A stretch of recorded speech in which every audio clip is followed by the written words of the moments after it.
This is Killer Innovations, a show about ideas, creativity, and how you can innovate. Welcome to the Innovator's Garage, where you learn to create your next game-changing killer innovation. Hello, I'm Phil McKinney, and welcome to the Innovator's Garage, where we are all about helping you go from an idea to launching your innovation.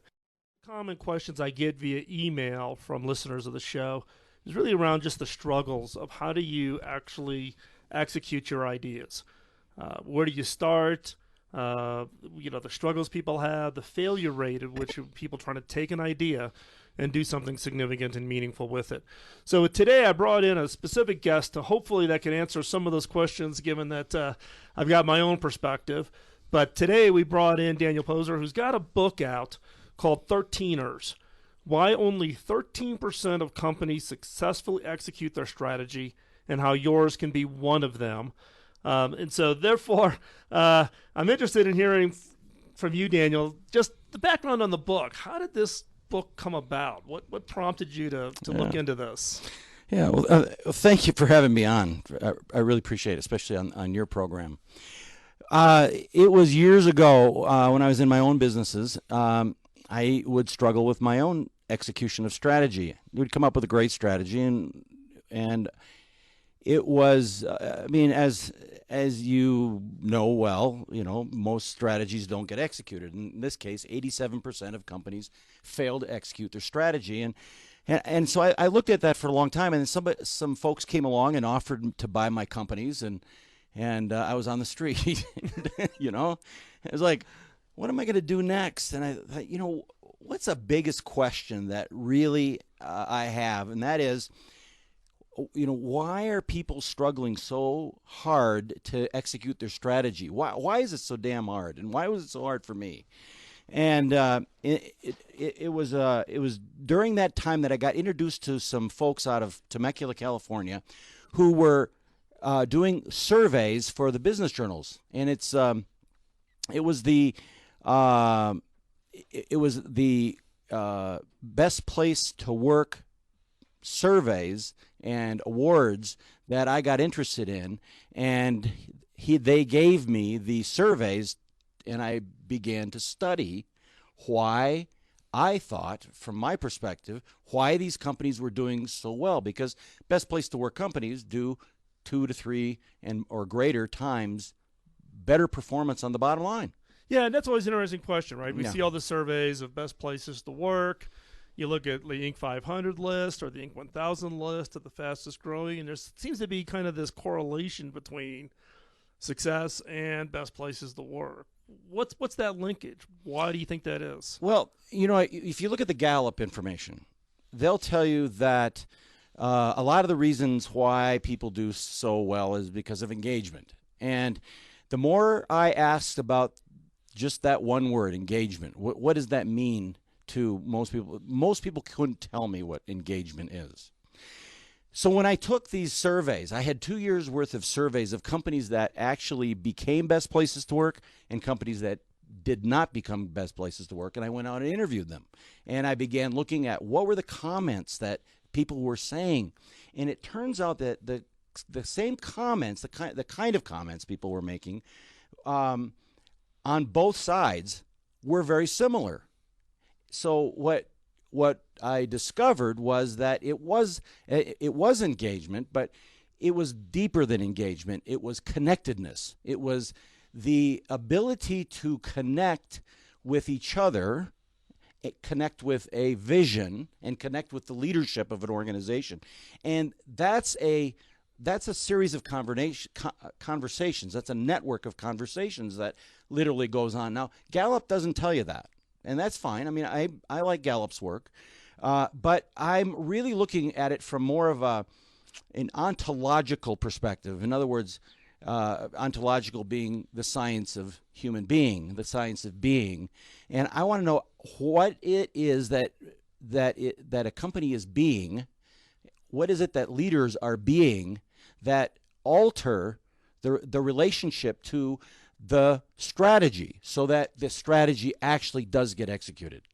And so is it just one conversation, or are there multiple kinds of conversations that you really need to have in order to make that successful? Well, I found that in looking at first, I found there's 9 conversations. It's like I found these 9 similar conversations. They were the same conversations going on in the non-best place to work as going on in the best place to work. Only the best place to work companies were doing such a much better job at fulfilling on those conversations. And then I discovered there's a 10th one. I was working for a nonprofit doing a pro bono, and they came to me and said, we can't raise money. We're struggling raising money. We can't execute our strategy if we don't raise money. And I began looking at that, and I discovered that the reason was because that they really weren't contributable. Now, this is kind of a funny word because contribution, what does that mean? Thank you.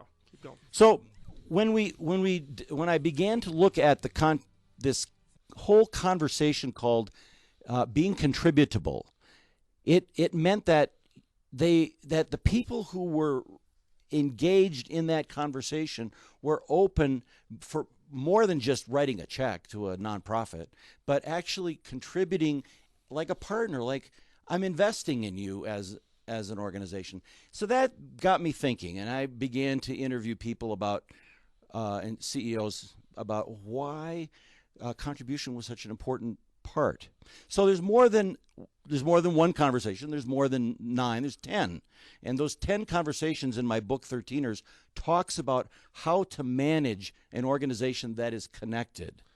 Well, and I think it's an important part, right? Because I've worked in organizations where the CEO just is, he wants to prove he's the smartest man in the room type of thing versus really being open, right? In an organization. Exactly. And I've been in large organizations. Now I'm a CEO for a smaller organization. And the importance, though, of getting everybody, and it's not so much, I don't know, about just contribution, but it's also about buy-in, right? Oh, absolutely. It's easier to get the buy-in when you allow people to contribute because it's also about ownership. Exactly. It's about them being that, taking ownership for not just their contribution, but recognizing that the contribution of the team, and therefore you can elicit organizations that can achieve much higher than any one or small organization where you've got just a single leader and a bunch of followers. Yeah, you're exactly right, and I think you're a good example of that, actually, Phil, because you understand that, and you understand that that people don't execute strategies that they don't own. Well, I could tell you one having been, the CTO at Hewlett Packard, 120,000 employees, 178 countries. That's a whole different scale to where now I'm a CEO. Now it's only, it's 210 people. But, you think, okay, if you held a senior leadership role in any large organization that you could just make the step to CEO, it is completely different. It is a completely different beast. And I've had to learn that from that standpoint of your role as being a senior executive versus being the person is something that just totally is transformative from the standpoint of what your role is. Right. And the ability to kind of check your ego at the door. So I think you're right, and I the thing that I think you're hitting on is that one of the biggest things that, and I think it's the first thing I talk about in my book, is that the biggest downfall of CEOs today is that they think they have to know. Right. Because if they don't know, then they don't belong in the position. They think they don't belong in the position. But there isn't a CEO out there that knows everything that I've ever met. Yeah, and that's it. I mean, it is about having to admit that, hey, I don't know everything, right? And that look, I came in and became a CEO in an industry that I had no experience in, right? So it's a little bit easier than coming in, everybody's looking to you to be the expert. Yeah, exactly. So that's actually been very helpful for me in my transition to a CEO role. So we're going to take a quick commercial break here. And when we come back, we're going to pick up with Dan right where we left off, digging more into his book and the findings, particularly around why 13% of the companies are successful. So we come back, we'll pick that up. If you're interested in staying connected to Killer Innovations, text the word INNOVATE to 33444. I'm Phil McKinney, and you're listening to Killer Innovations on the BizTalk Radio Network.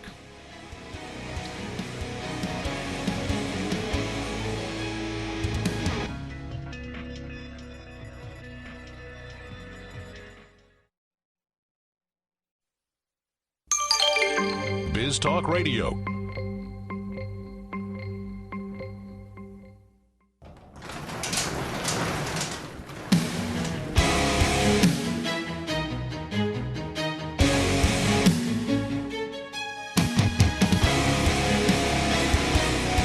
This is Killer Innovations, a show about ideas, creativity, and how you can innovate. Welcome to the Innovator's Garage, where you learn to create your next game-changing killer innovation. So we're going to pick up this segment with Dan Prozer talking about 13ers, which is his book, talking about why only 13% of companies successfully execute their strategy and how yours can be one of them. So Dan, why don't you pick up where we were talking specifically around what were some of those characteristics of the 13? We talked about engagement as being one in the first segment. So Right. And so the thing that I did was here I am. I've sold my companies. All my employees are gone. I'm thinking, what am I going to do with my life? And I started getting interested in why these companies are struggling so much. And and a little bit of background, Phil, is that at that time I was on the board of a company or an organization called the Imago Relationship International, and really that's a couplehood. It's like dealing with marriage and couplehood, and I began looking at some of the same dynamics that are being used in couplehood therapy and using them in business. And the thing that I discovered was that, businesses have tended to really be designed around what's called an individual paradigm or an individual value system. And it's an individual value system in which there's tremendous competition and people are out for themselves and people are looking out just for number one. And I'm committed to that there be a shift in the paradigm in business and it be shifted to a relational value system.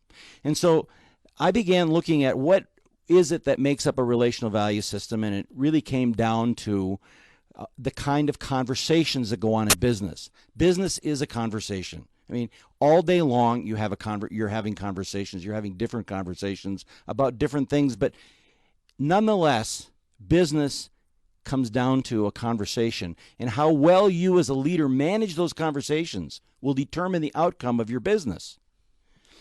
So yeah, I mean, and it is very important from the standpoint of how do you get all those elements together. What are some of the other characteristics that you've got in 13ers? You talked a lot about, one topic that I loved out of the book was this whole issue of the execution virus.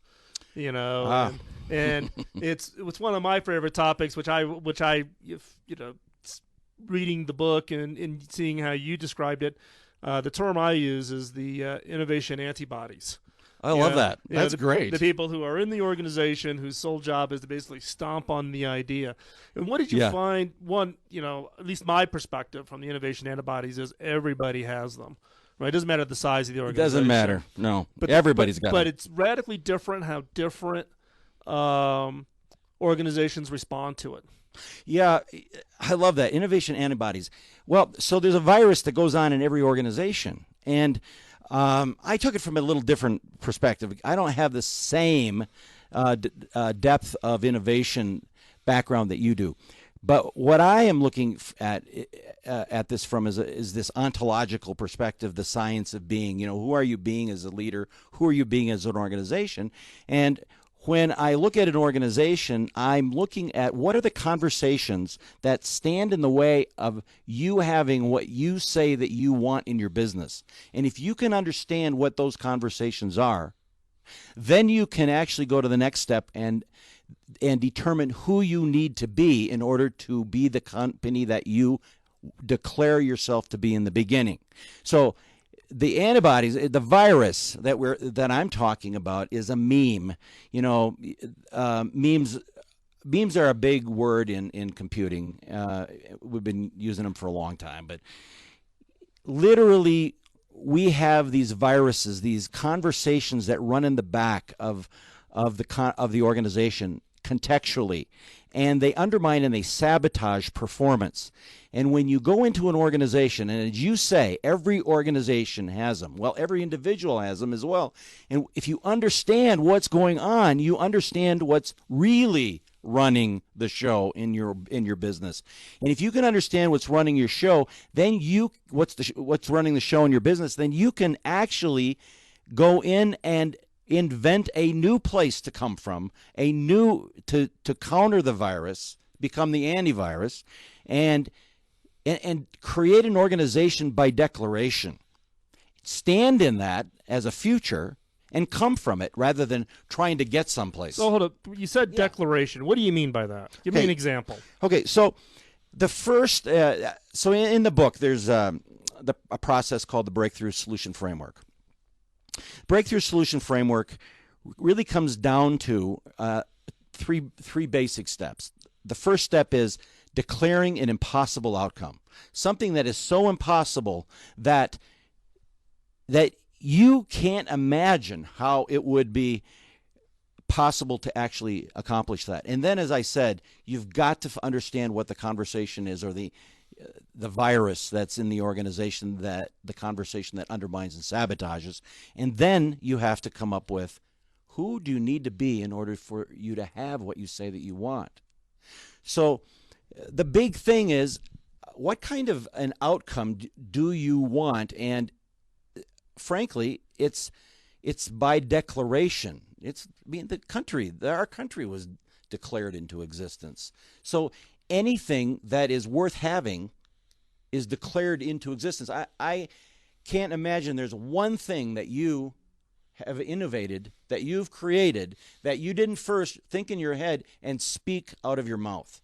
Well, I think in the case of the innovation game, what we typically say is that, thinking it or even just writing it down is not all that valuable. It's the ability to actually translate that from the standpoint of being able to declare it. And I didn't use the word declare, but it was really about communicating it to others to help transmit the knowledge in that. So let's pick that up when we come back from this commercial break. Got to pay a few bills.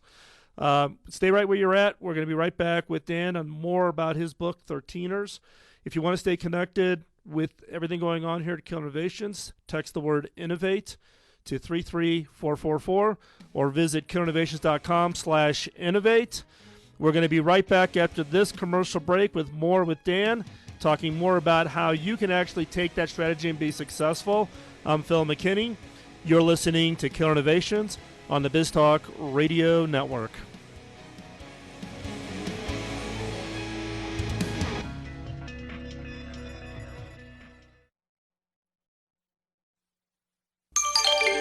BizTalk Radio.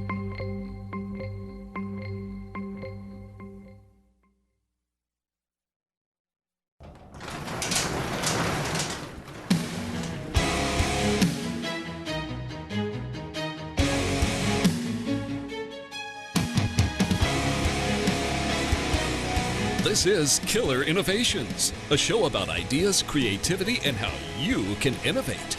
Welcome to the Innovator's Garage, where you learn to create your next game-changing killer innovation.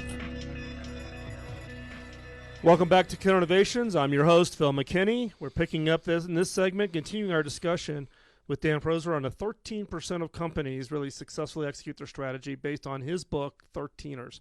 Now, as we were ending the last segment, we were talking about being, declaring or be declarative in the form of what it is your strategy is, or whatever, in the case of me, what the innovation is.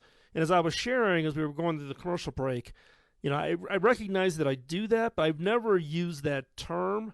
And now that I'm sitting here thinking about it, I'm not quite sure how I do it. I just do it. You're just that good? I don't know if I'm that good. I think it's just... I tend to think out loud. I tend to try to declare as a way of setting a vision or setting a strategy that the rest of the team can rally around. Yes, most people can't do that. So tell me what I'm doing, because I can't reverse engineer what I do. Okay, so there's a really great story that I picked up back in 2004. Most people know that we're here in Colorado, and I live up in the mountains where the resorts are. And in fact, they just opened up last week. Practically all, I guess they all opened up. We've got snow, and I'm not just plugging Colorado, but back in 2004, Keystone Resort, the ski resort Keystone, opened their winter season with a contest, a competition called the 36-Hour Team Challenge. And in this Team Challenge, there were about 80 teams that were competing for $3,600. So all these teams got together, and they started out the 36-hour team challenge, and they went overnight, and they kept going all night long. And some of them were snowboarders, some of them were skiers. At the end of the 36-hour team challenge, and it's interesting because my neighbors were at this and were part of the awards ceremony. They gave the third place award, and then they gave the second place award, and then came time for them to announce the first place award. And so they came up, they got up there, and they said, okay, now the winner of the $3,600 in the 36-hour team challenge is the team that just won $3,600. And everybody stopped, and it was like silence, and they said, well, what was the name of the team? And they said, the name of the team is the team that just won $3,600. They said, what kind of a name is that for a team? Well, what these two guys by the name, and I hope you're out there listening to me, you guys, Bill Pomeroy and Nick Gearhart, had gotten together several weeks before the competition, and they had put their names in for the competition, and they put their name of their team down, the team that just won $3,600. Now, they didn't say the team that was going to win $3,600. They didn't say. They said the team that just won, as if they already declared the future as if it had just happened. And I would suspect, Phil, that you do this frequently. Okay? So you're literally inventing a conversation not about how to get to the future, but how to literally stand in that future, coming from that future, and then close the gap between where you are and where you are in reality. Let's put it that way. And then where you say you want to be. So if you're the team that just won $3,600, you are going to literally have to take the actions necessary to close the gap between where you say you are as a future and where you literally are in reality currently. So I've used this story with my clients for years because I think it's one of the most powerful lessons for an organization to learn, to be able to declare a future that doesn't exist, that looks impossible. In fact, what if they lost? Can you imagine what their friends would have said to them? I mean, they took a big risk. And you do this too. I do this. People who are creating futures literally declare those futures, and they declare them as if they exist right now. Stand in them and then ask, how did I get here? Not stand in the current and look at this possible future and ask yourself, how am I going to get there? And what steps am I going to take? Like you're going to climb a ladder. But literally stand in that future as if it's already occurred and ask yourself, how did I get here? What was missing that got me here? Well, in the case of the innovation game, what some people will refer to that as is reverse road mapping.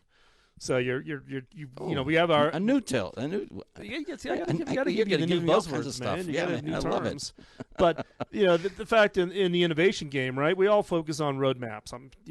Day zero plus 90, day zero plus 180. What's the plan to get to delivering the product? In the case of future casting, when you're trying to figure out what the future is really all about, it's about, like you said, standing in the future and looking backwards. Yeah. And there's lots of different ways to do it. You just declared it. Like I said, I've never thought about it that way, but now that you've described it, it's kind of like, okay, it makes sense. In some cases, like one of the things we did at HP was we would create these future videos. So we would actually project out sometime into the future, given trend lines of what we saw certain technologies, and we would actually create that future in the form of a short film. So 3 to 5 minutes, very high production value, basically to get the viewer to suspend disbelief that the future would or would not happen. One of them is one called Roku. Now this one was done in 2006, and it's not Roku the box that gives you video streaming to your TV. It's ROKU. You can search for it on YouTube, or you can go to my YouTube channel, Phil McKinney, and you'll find it there. And it's about an augmented reality game in San Francisco. And I literally still get hundreds of emails off that video for people wanting to know where to buy the game. And the game's never existed. And in fact, a lot of the AR companies in Silicon Valley show that video to kind of paint what the potential for augmented reality is in the future for gameplay. But it's and that was 2006, right? So we're 9 years in the future, and that vision still resonates with people, even over that time frame. But it is important because otherwise, when you're standing here, we tend as humans to think linearly, whereas things like technology progress exponentially. And humans has a very hard time thinking exponentially, Right. from the context of what is the future going to really be. It's actually easier to stand there, paint them a story, and look back, because then they project themselves into that future. And what you're talking about, I just never have thought about it in that way, and that is exactly behind the scenes what people do when they try to paint that future, is to declare it. Well, I can tell you that when you do that, and obviously, I mean, what you're saying is this is what people want.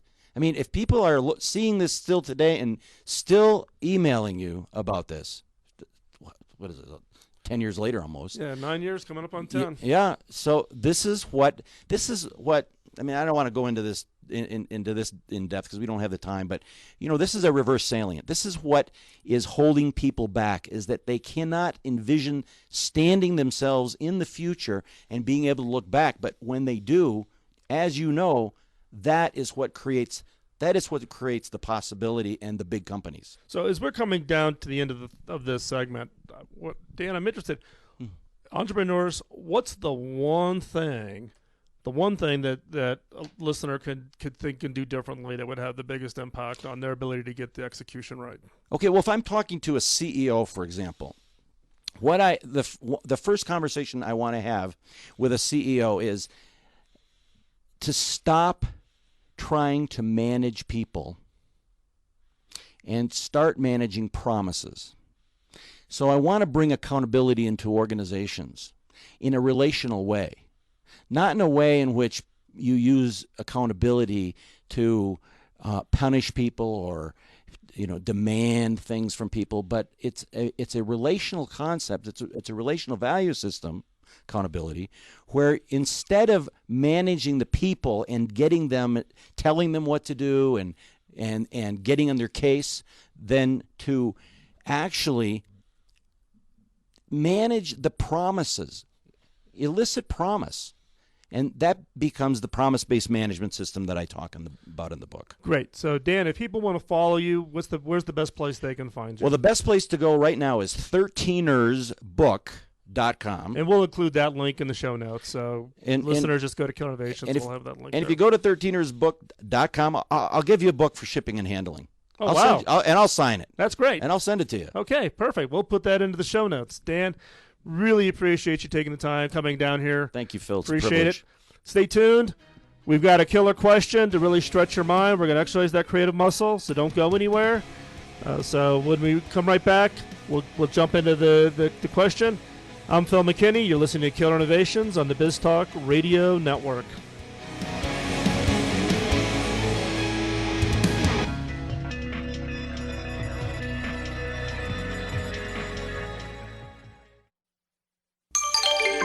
BizTalk Radio.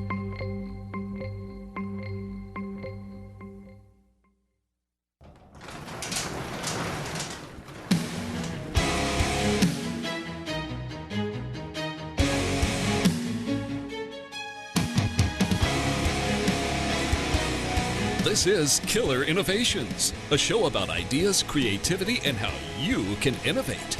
Welcome to the Innovator's Garage, where you learn to create your next game-changing killer innovation.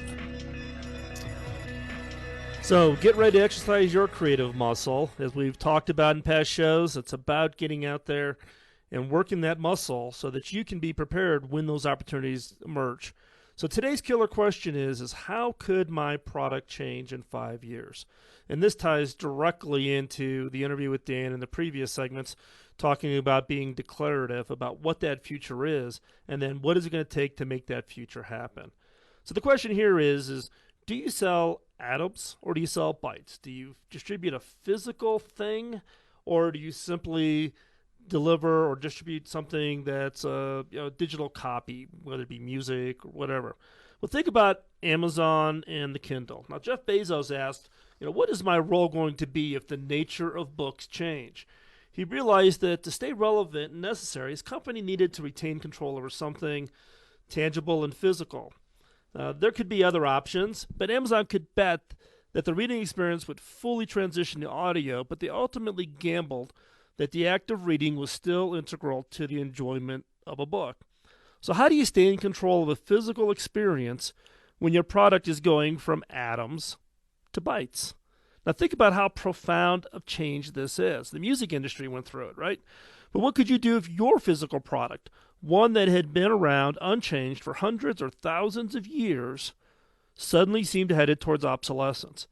So how do you still keep yourself relevant, an essential part of the transaction or the experience, especially if, like Amazon, you're primarily functioning as the middleman between the product and the customer? The product being the publishers of the book, the authors of the book, the process of writing and getting a book printed on hardcover, stuffing them in a box, shipping them to Amazon so they're in the Amazon warehouse.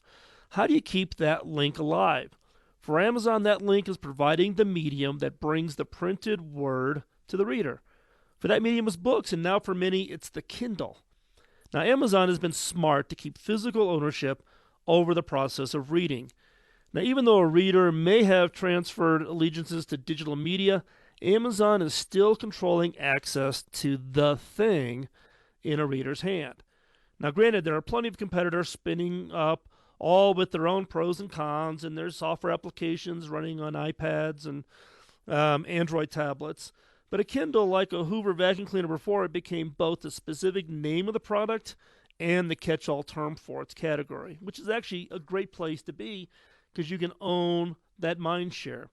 Now, it's going to be interesting to see how far Amazon pushes the possibilities of the Kindle and how its relationship with publishers and authors will develop. Now, publishers are no longer in the business of selling paper, yet most still act as though they are. The publishing industry is still figuring out exactly how to handle pricing on ebooks, and especially how ebook pricing can be aligned with traditional book pricing in a way that makes sense to the consumer. Now, customers are not happy to pay more for a Kindle edition than a hardcover edition of a bestseller. Yet some books are more expensive as digital downloads than as the hardcover books. It doesn't make sense to the consumer, and it's somewhat downright dangerous situation for all concerned if book piracy takes off in the same way that music piracy did decades ago. You don't want to antagonize your customers and make them feel like fools for buying what you are selling. Now, offering a digital download for more than a hardcover does just that. Now, I can speak from my own experience having published my book, and my book came out in February of 2012, which was kind of an interesting transition given that I signed my book deal at the end of 2010 with Hyperion, which then got purchased by Hackett, who's my publisher now. And going through the whole process with a publisher who definitely looked at the book as the paper book, not the digital book. And in fact, I wrote a chapter in the book where I had described what I viewed, or a proposal that I had presented to my publisher, where I really wanted to create a digital interactive book. My book's all about innovation. It's all about creativity. It's all about generating ideas. And today, if you buy the book and you read it, I get these emails all the time where people either cover the book in notes or they've got post-it notes all over the book. I wanted to create an application whereby the book itself would actually capture the ideas as you went through the process. Needless to say, it turned into a big battle with my publisher. My publisher turned it down. And then when I was actually writing my book, I used that as an example of an inability of companies to kind of see the future. They were holding on to their past. So I wrote this chapter and I submitted it to my editor and publisher at the book, expecting that they were going to go crazy on it. And all I got back was one word response when I submitted that chapter for review. And the response was, interesting. And so I go ahead, I did a little tweaking to the chapter. I submitted all the chapters back to the publisher when I finished the book. And lo and behold, that was the chapter that got the biggest response, I guess would be the nice way to put it. They were like, okay, Phil, we get it, but you can't write this. However, the chapter's still in the book, toned down a little bit, so I'm giving you a little bit behind the scenes when you read that chapter in the book to know what the real story was. But I was an extremely frustrated innovator, here I'm an innovator, and I'm producing a book that gets printed to paper. And it's probably one of the more frustrating experiences that I've had. And now I'm in the process of working on the second book, which is something that I hopefully will do something completely different with. So again, the sparking points for this question is what societal, economic, and demographic changes will affect your customers over the next 5 years? Think about Amazon, think about the Kindle and that jump. What's the next jump? And are you missing the weak signals about the future of your industry because you feel like the seismic shifts will not affect you? Don't humor yourself. They will. So get your notebook out, spend the 10 minutes, come up with those ideas. Don't forget to check out killerinnovations.com. You want to check out the show notes.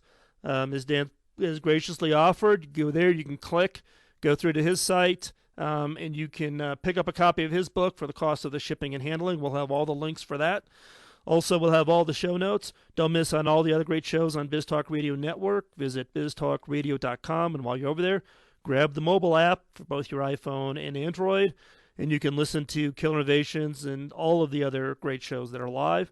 And here's where I need your help. If you know of an innovator, if you know of a company story, a startup story, or some just great innovators, even in large organizations that are doing some great work, drop me a note. I'd love to have them on the show, get a chance to share their story to all the listeners of the radio show. We're on 30 stations coast to coast here in the United States, and then the podcast when it comes out the couple days after the show is broadcast.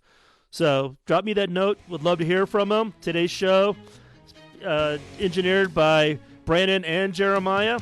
Thank you, guys. I'm Phil McKinney. Don't let your innovation critics get you down. Keep on innovating. Talk to you next week. Bye-bye.